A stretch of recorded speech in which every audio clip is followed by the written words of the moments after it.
a nossa última pregação sobre os valores da igreja. Alguém pode dizer graças a Deus, não é? É uma série que nós, em alguns anos, porque achamos importante, nós lembramos quais são os valores que determinam o que nós acreditamos e como nós vivemos a nossa fé. Se olharem ali para trás, não sei se alguém reparou que aos poucos a parede foi sendo decorada, não é? Mas basicamente estes são os 5 valores da nossa igreja. Aceitação, aceitamos as pessoas tal qual elas são, é autêntica. Corremos o risco de sermos autênticos na nossa expressão de fé e nos nossos relacionamentos. Centralidade bíblica, a Bíblia é fonte de tudo o que nós fazemos e acreditamos.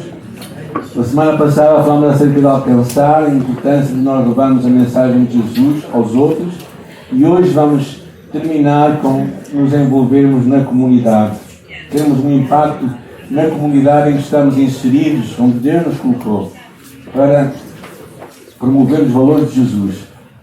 Esta é um tema muito interessante, é um tema muito contraditório no meio evangélico. Há igrejas que acham que o nosso papel é ser igreja, significa estar dentro das 4 paredes e sairmos do mundo lá fora, onde só existe pecado e mal, então nos refugiamos aqui dentro. Na verdade, quando olhamos para uma igreja, se calhar um dos grandes desafios é como é que nós a vemos, não é? Deixa eu ver se eu consigo por isto. Ok.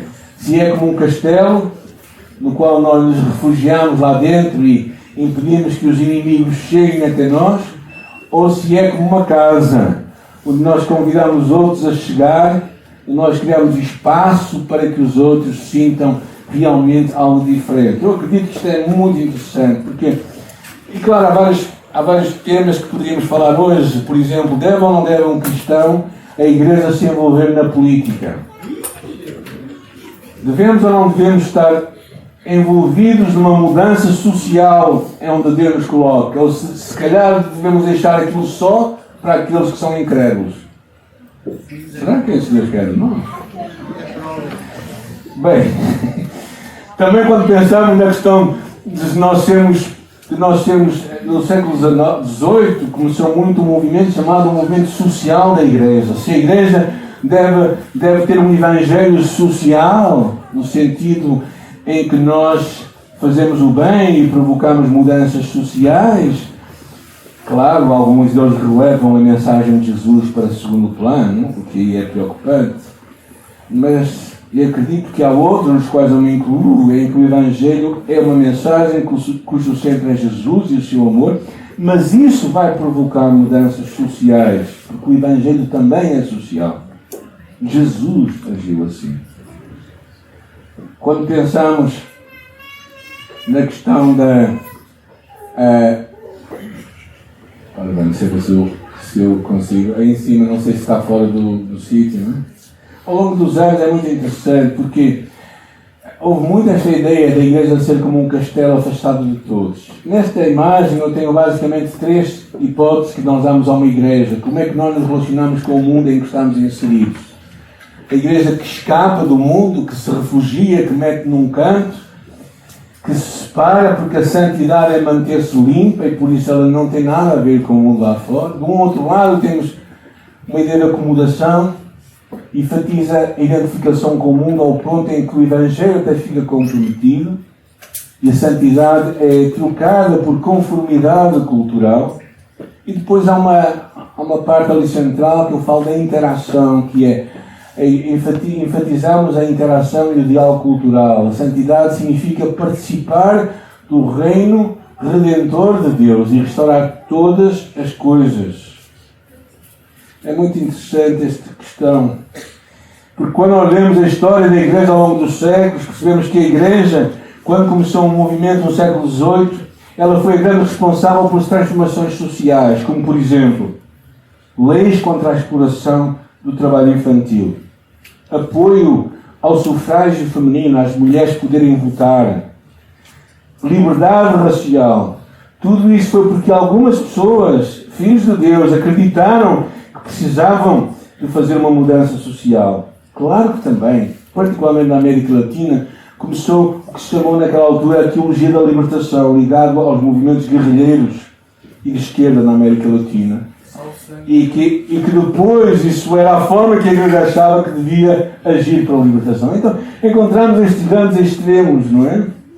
É interessante quando Jesus disse, em João capítulo 17, falámos a semana passada, dei-lhes a tua palavra e o mundo os odiou, porque eles não são do mundo como eu não sou do mundo. Jesus se identifica como não pertencendo a este mundo, mas ao mesmo tempo não se retirou daqui a nos retirar a nós. O que de alguma forma espera que tu e tu tenhamos um impacto positivo no lugar. A Terra não será nunca um lugar onde o reino de Deus irá se implementar. Mas acho que parte da salvação é voltar ao plano original de Deus para nós. No livro de Gênesis capítulo 1, versículo 16, diz assim: façamos o homem à nossa imagem, conforme a nossa semelhança, e domine sobre os peixes do mar, sobre as aves do céu, sobre o gado, sobre toda a criação, sobre todo o réptil. E criou o homem à sua imagem, a imagem de Deus o criou, homem e mulher os criou. Qual é o propósito de Deus para o homem hoje? É ser a imagem de Deus. E parte da imagem de Deus é governar sobre toda a criação. Será que Deus mudou este plano? Eu acho que o plano, e nós falamos disso no curso de Liberdade em Cristo, o propósito de Deus é trazermos ao plano original para o qual Ele nos criou, que é um relacionamento com Deus e um relacionamento com a criação que Ele nos entregou.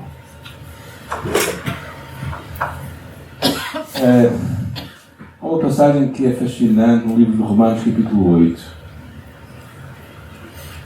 Capítulo 8, versículo 20.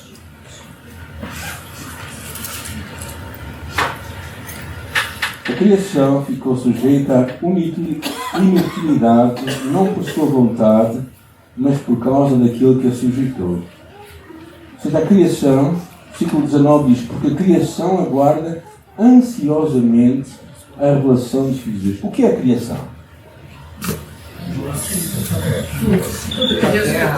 Tudo que está criado. A terra, os pássaros, os peixes, tudo, as flores, tanto a gente gosta, toda a criação aguarda o momento da sua redenção. E tu e eu somos responsáveis por cuidar disso.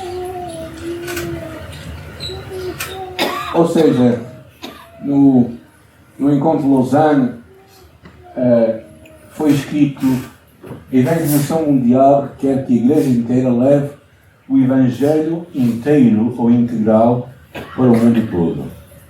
A pergunta é: o que é o evangelho? Será que o evangelho é simplesmente a salvação da tua alma, da minha alma? Ou será que o evangelho é muito mais do que isso?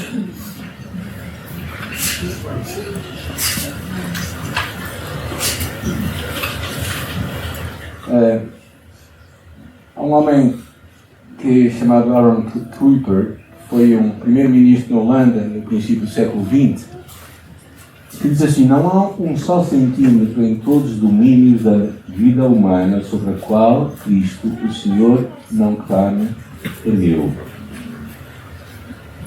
Esta é uma afirmação muito radical e muito profunda. Deus não está simplesmente interessado em ser o Senhor da nossa vida, mas Deus quer restaurar toda a criação do mundo e ser Senhor sobre toda a criação. É verdade, Romanos capítulo 8 fala muito acerca deste processo redentivo do qual tu e eu somos parte. É interessante que já John Wesley dizia: a minha paróquia é o mundo. Este homem conseguia perceber que o mundo todo era o lugar onde ele devia servir. Não era só a igreja, era o mundo todo no qual Deus o tinha colocado.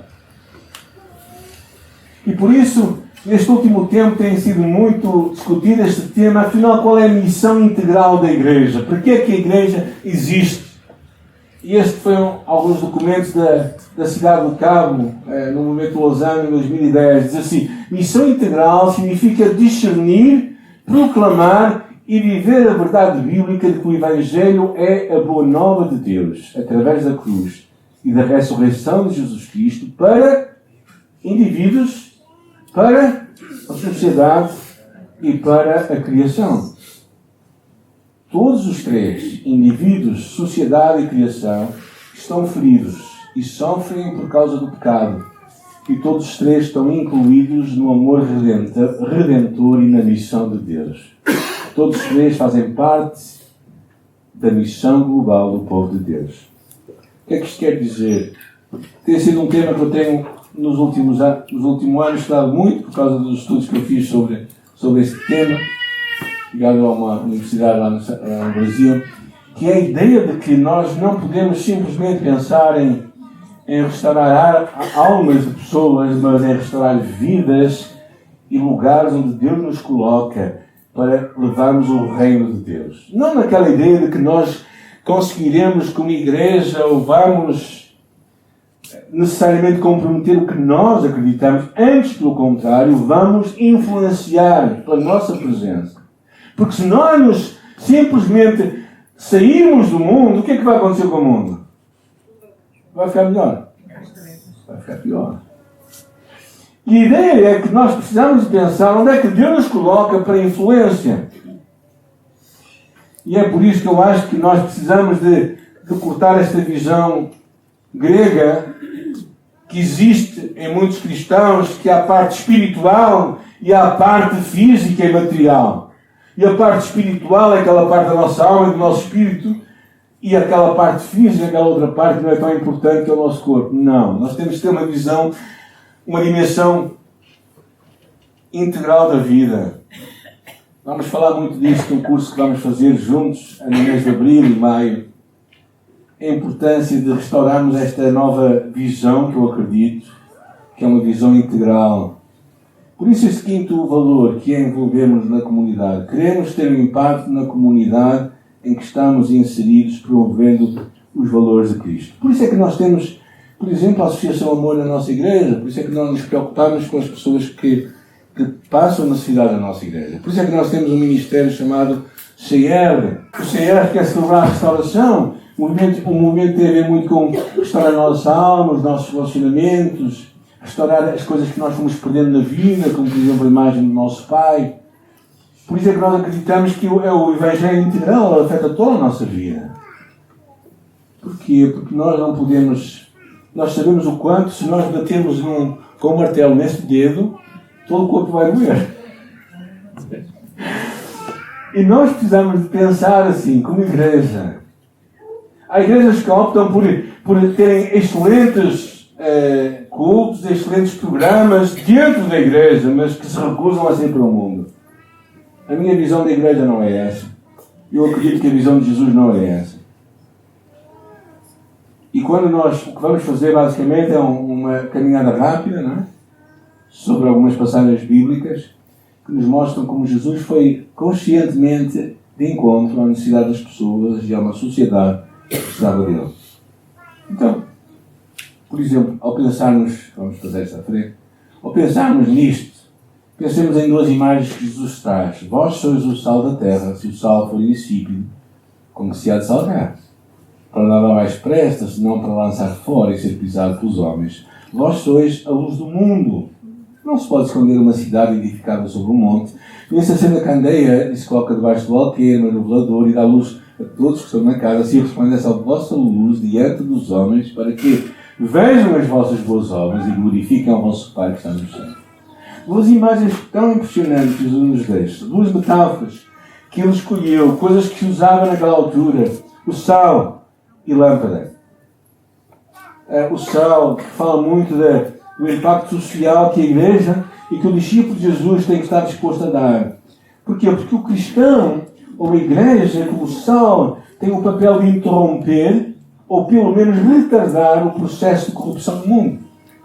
Quem foi até Nazaré e viu o peixe salgar ali? Quem se lembra, tem que ter uma certa idade, tem que ser um plano antigo, da seca do bacalhau aqui na cidade do Porto, não é? No qual se colocava o bacalhau e salgava-se tudo, não é? O processo do sal é um processo que impede a degradação E com sal também, tu e eu, vamos interromper, ou pelo menos retardar, o que está a acontecer. Ou seja, um mundo que está a inverter os seus valores sociais e éticos precisa de encontrar a verdade. Nós precisamos ser esta bitola da verdade. Como igreja, precisamos nos posicionar. Se o sal vier a ser insípido, dizia Jesus, se os reinos de Deus, se os cidadãos do reino se tornarem mundanos, em vez de mergulharem no mundo para os influenciar, então vamos virar, diz a palavra de Deus, piso para ser pisado pelos homens, alcatrão. E por outro lado é interessante esta imagem de Jesus. Nós somos a luz do mundo, não é? Reflete basicamente tudo o que tu e eu acreditamos. Esta imagem de nos identificarmos é fundamental. Uma comunidade que se procura esconder deixou de seguir a Jesus, porque o ministério de Jesus foi ter um ministério de impacto e de verdadeiramente se mostrar, de aceitar o desafio de que as pessoas à sua volta fiquem incomodadas, porque as trevas ficam incomodadas pela luz. Não é? Na verdade, as trevas desaparecem quando a luz se liga, automaticamente. Então o pensamento, basicamente, é interessante que as duas coisas têm uma coisa em comum. O sal e a luz é que elas se dão e elas se gastam. E isto é o que acontece na vida dos discípulos de Jesus. O papel é tu e eu nos darmos, nos gastarmos, servirmos. Religião não é para benefício pessoal somente. Não é para tu e eu irmos para o céu um dia. É para nós abençoarmos outros à nossa volta. Para nós sermos o sal da terra e a luz do mundo. Ou seja, na verdade, é para a bênção de outros. E talvez pensem, mas isto é uma coisa do Novo Testamento. Não, não é. Miqueias diz assim, e eu te declaro ao homem o que é bom. O que é que o Senhor pede de ti, senão que pratiques a justiça, que ames a benignidade e que andes humildemente diante do teu Deus. Ou seja, Deus ao seu povo, ao povo de Israel, já tinha pedido para que eles fossem praticantes da justiça, que fizessem o que era certo, que agissem de uma forma correta, que fossem benignos e misericordiosos para com o estrangeiro, para com os órfãos, para com as viúvas, que deixassem para trás as sobras daquilo que iam cultivando e para que fossem humildes diante de Deus. Assim, neste ensino de Jesus, claramente percebemos uma coisa, que a igreja não é para ficar escondida. A igreja é para sair, para se mostrar e para influenciar o que está à sua volta. Quando olhamos para a igreja primitiva, esta aqui foi uma imagem que eu trouxe, não é? Aconteceu há muitos anos atrás, que foi os 40 dias em comunidade, não é? Foi um projeto que nós fizemos aqui na cidade para abençoar pessoas. Depois quiseram géneros, eu digo-vos ali o que aconteceu. Ou falem com os protagonistas que vocês vêm aí e conhecem. Mas foi uma forma de nós sairmos e irmos de encontro às pessoas que estavam aqui para abençoá-las. Sei que hoje também lá o Ruben tem conseguido uma equipa que vão fazer alguns projetos também assim. Nós ficamos contentes por podermos ser este sal que sai, que salga esta luz que brilha. Quando olhamos para a igreja primitiva, nós percebemos claramente que a igreja primitiva era uma igreja que era parte da comunidade. E eu acho que precisamos de pôr isso na nossa mente. Precisamos de ser parte de uma igreja, de uma comunidade. Lembro-me quando cheguei ao serviço militar obrigatório, apareceu lá um jovem que era testemunha de Jeová. E por isso ele recusou-se a vestir a farda. Como não sei se sabem, mas eles são completamente isentos de uma participação social. Então o meu trabalho foi conseguir fazer que ele vestisse a farda. E o meu tenente disse ao Ferriel, você é agora o nosso conselheiro espiritual aqui da companhia. E assim foi, eu consegui ajudar o rapaz a vestir a farda, né? E até começou a marchar. Só que foi de fim de semana e voltou com a cabeça feita outra vez. Ele recusou-se depois outra vez, aquilo deu um problema muito grande, tribunal militar, enfim. É uma história assim. É interessante que às vezes nós pensamos, eu acho que parte da nossa responsabilidade financeira com o governo, que Romanos nos fala, acerca de cada um o que dever, a quem tributo, a quem imposto, a quem temor. A importância de nós sermos participantes de uma sociedade, sermos parte de uma comunidade. Eu vou roubar ao governo para dar mais a Deus. Não funciona, gente.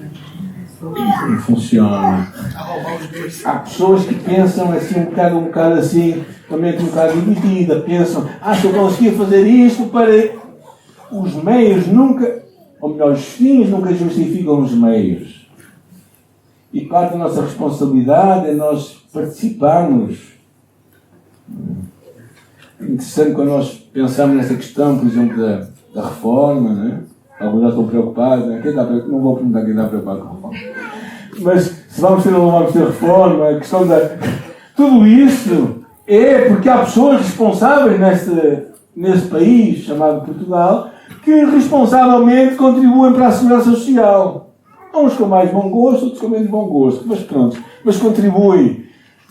E eu acho que esta ideia também, talvez que nos ajuda às vezes a facilitar um bocadinho mais a dor de dar, ou de pagar os impostos, é nós podemos pensar que nós estamos a contribuir para algo maior, para bem de outros, não é? Quem já teve de baixa médica?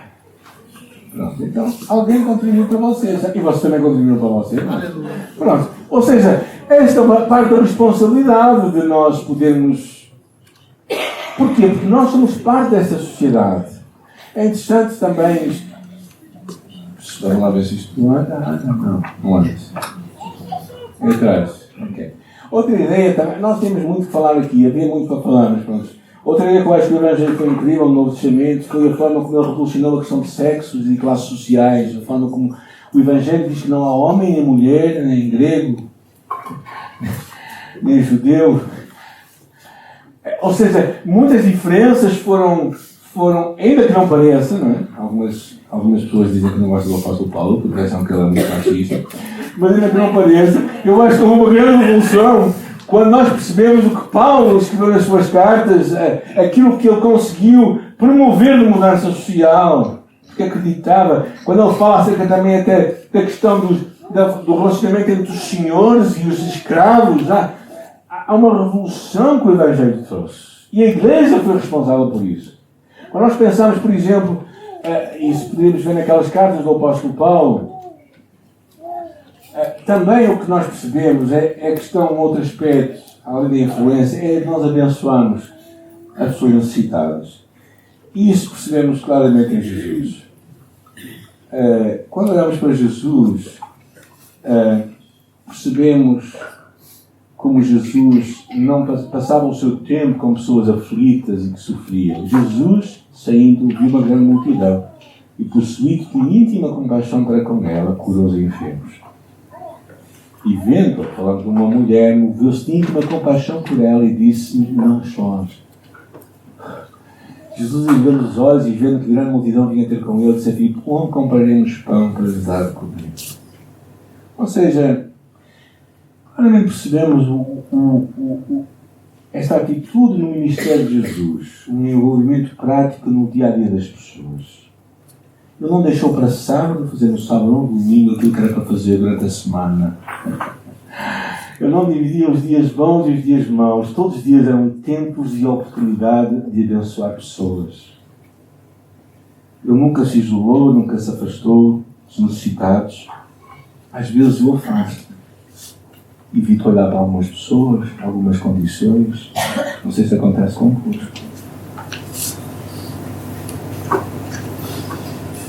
E ele não deixou de amar as pessoas e de as abençoar. Nesta passagem é muito interessante, quando ele diz: onde vamos comprar pão para comer? Aqui temos o primeiro princípio importante no texto. O milagre tem sempre a sua dimensão contextual concreta. Ou seja, a importância de erguer os olhos. De ver. Ele ergueu os olhos. Às vezes nós evitamos ver algumas coisas.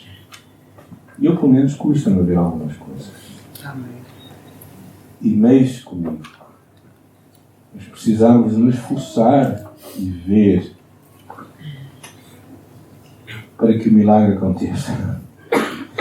Mas não vale a pena, não é somente ver, mas é ver como Jesus. Enxergar de uma forma comprometida e misericordiosa. E perceber que o milagre que Deus vai fazer não acontece às vezes de uma forma milagrosa. Ela acontece a partir dos nossos recursos, certo? O que aconteceu naquele milagre do pão? Jesus perguntou: o que é que vocês têm? E eles disseram: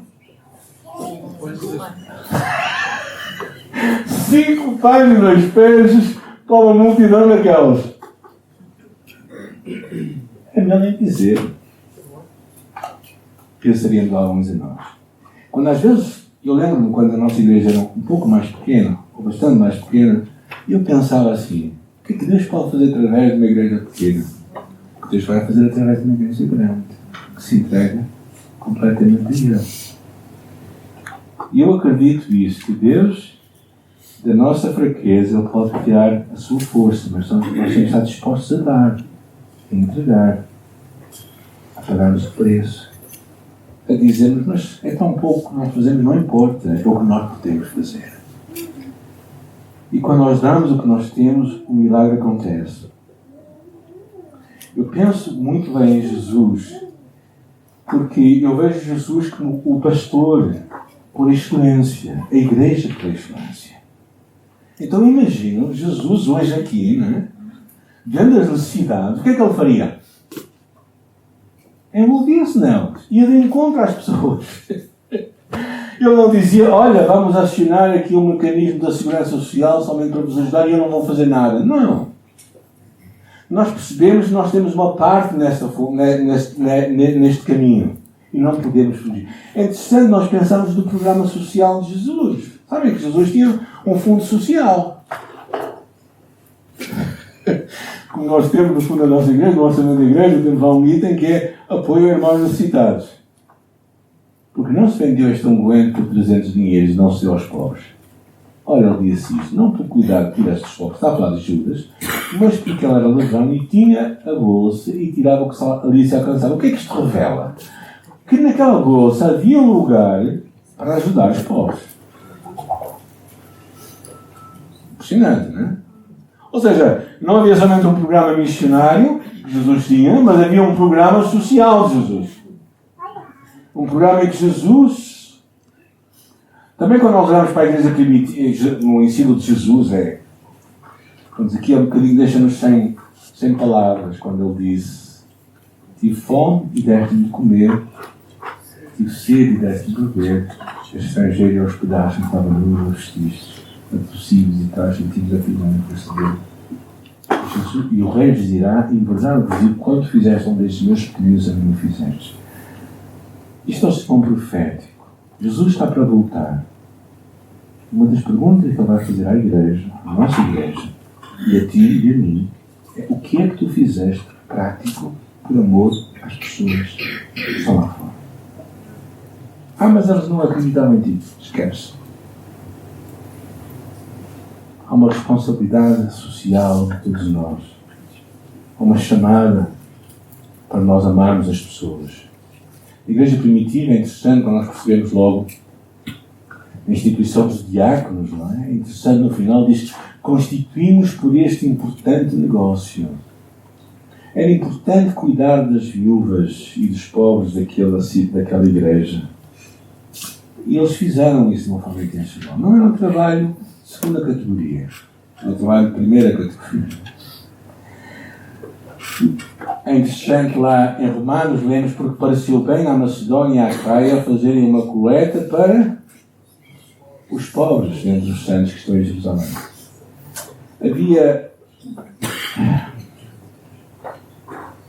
Havia uma compaixão que mexia no coração das pessoas para com as necessidades dos outros.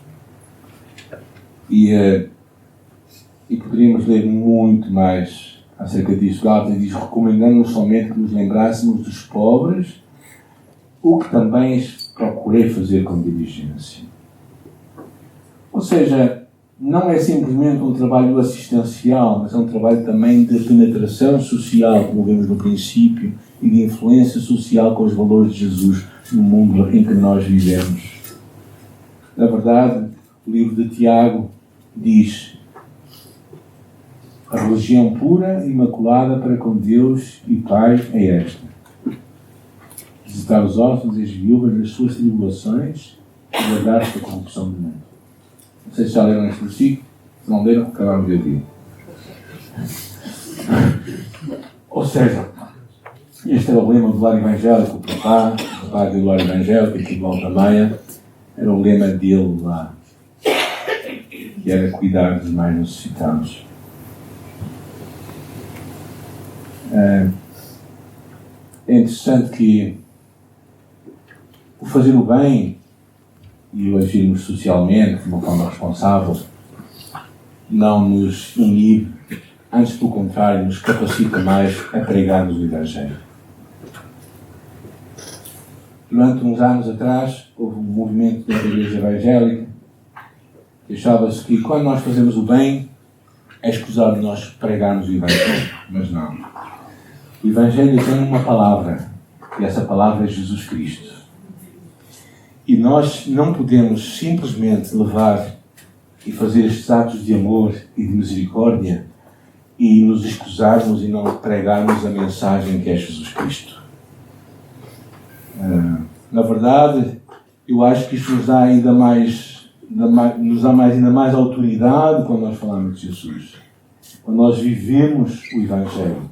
Quando nós amamos o nosso próximo. Quando nós nos envolvemos à nossa volta. E eu espero, sinceramente, que nós, como igreja, percebamos uma coisa que... Eu cresci numa igreja pequena, como os irmãos sabem. Uma igreja que nos anos 70, depois da liberdade, nós recebíamos comida que vinha da Holanda, dos irmãos da Holanda, que chegava às nossas comunidades. Não sei se ali também o Tony se lembra desses tempos. Mas chegava às nossas igrejas e chegavam umas caixas de comida para distribuir. Havia umas latas com frango lá dentro. O frango era muito bom. Havia um queijo amarelo, né? Que era um espetáculo aquilo. E aquilo foi dado para as igrejas. E as igrejas iam distribuindo aquilo. Lá na minha igreja.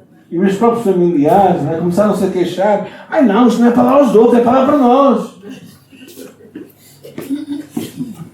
Acho que perdemos a noção do Evangelho. O Evangelho não é para nós. O Evangelho é também para os outros.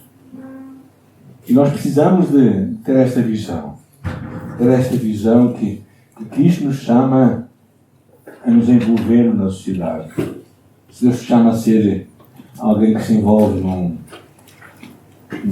programa de transformação social, numa cooperação de pessoas que vai promover o bem-estar social ou até valores da criação, eu te encorajo a seres parte disso. Eu te encorajo a te envolver. Se podes ter uma voz dentro de um lugar de influência na nossa cidade, numa junta de freguesia, eu encorajo-te a seres parte dessa mudança. Com os desafios tudo que isso traz, não é? Ali o nosso irmão, ali em Santo Tirso, com todos os desafios que isso traz, mas tu podes ter uma influência. Eu não quero dizer que... Porquê? Porque nós não podemos simplesmente nos fecharmos nas quatro paredes e pensarmos que é aqui que tudo acontece. Eu acredito que aqui acontece o que nos vai capacitar para chegar lá fora e fazer as coisas acontecer. E olhar o Evangelho, a igreja que eu acredito que o Senhor quer promover e criar neste lugar, é esta a igreja que eu acho que Jesus quer. Uma igreja que não está de volta de costas voltadas para o mundo, que é desconhecida pelos outros, mas uma igreja que faz parte desta cidade, que faz parte deste lugar, de pessoas que vivem o seu Evangelho no seu local de trabalho, na sua escola, na sua vizinhança, que toda a gente sabe que eles são cristãos e que não têm medo de assumir quem eles são. E que não é por serem esquisitos, ok? Alguns cristãos mais esquisitos. Mas é porque eles assumem a sua fé em Jesus Cristo e veem as mudanças a acontecer. Talvez tu digas, bem, mas isso Mas eu posso... Claro que tu te podes contaminar. Até te podes contaminar aqui na igreja. Isso de nos contaminarmos é em todo lado. Entendem? Mas se nós queremos fazer uma diferença, então nós podemos fazer uma diferença onde ela vai ser até ainda mais sentida. Que é a nossa volta. Como com a minha esposa, quando há uns anos atrás tínhamos lá uma vizinha, lá na loja dos 300, e ela era conhecida porque ela, em 5 eram 4 palavrões. 5 palavras eram 4 palavrões. E quando a Jacinta chegava lá, ela dizia lá, vamos, calar, então a Jacinta chegou. Porque elas sabiam quem nós éramos. E nós precisamos ter essa influência positiva à nossa volta. Precisamos nos envolver. Olha, eu vou terminar porque as crianças também vão entrar agora, não é? Não sei se podem avisar ao Jorge. Já fomos. Estão prontas? Eu quero vos encorajar com um último pensamento, que é: tu e eu somos os pastores desta cidade. Sei que isto é muito para pensarmos, mas eu acredito sinceramente que nós somos os pastores, não somente de uma igreja, mas nós somos os pastores da nossa influência. Nós somos chamados a cuidar, a amar, a influenciar, a levar a presença de Jesus para ali. E quando vejo Jesus a chegar a um lugar, eu percebo que tudo se transformava. E às vezes era somente uma pessoa que era afetada, às vezes era somente uma família, às vezes era somente uma pequena aldeia. Mas houve alturas em que ela afetou uma cidade completa. E eu acho também, sinceramente acredito também, que Deus nos chama a fazer o mesmo aqui também, neste lugar. Através da influência, porque nós temos que assumir quem nós somos. E essa é a primeira coisa. Assumir a nossa identidade. Uma coisa que nós falamos muitas vezes aqui na igreja. Assumir a nossa identidade, quem nós somos. Nós somos o sal da terra e a luz do mundo. A importância de tu e eu nos envolvermos na nossa comunidade, onde Deus coloca. Não é? Na Associação de Pais, por exemplo. Alguns fazem parte da Associação de Pais, não é? É uma bênção sermos parte da Associação de Pais. O nosso condomínio, o nosso prédio. Eu sei que é aqui muita misericórdia. Olha, o teu condomínio é muito pequeno. O meu condomínio tem 30 pessoas. Mas é preciso nós sermos parte disso. Porquê? Porque as pessoas é aí que nos conhecem, é aí que sabem quem nós somos. E claro, e fazer o quê? Agir em amor. Eu creio que esta é a igreja que Jesus quer. Sinceramente acredito. Não creio que seja uma igreja que se fecha em 4 paredes e só faz os seus cultos, só faz as suas reuniões, só faz os seus louvores. Eu acredito que a igreja de Jesus é uma igreja que sai fora das 4 paredes. E os cultos que fazemos, as orações que fazemos, nos levam lá para fora, de uma forma diferente.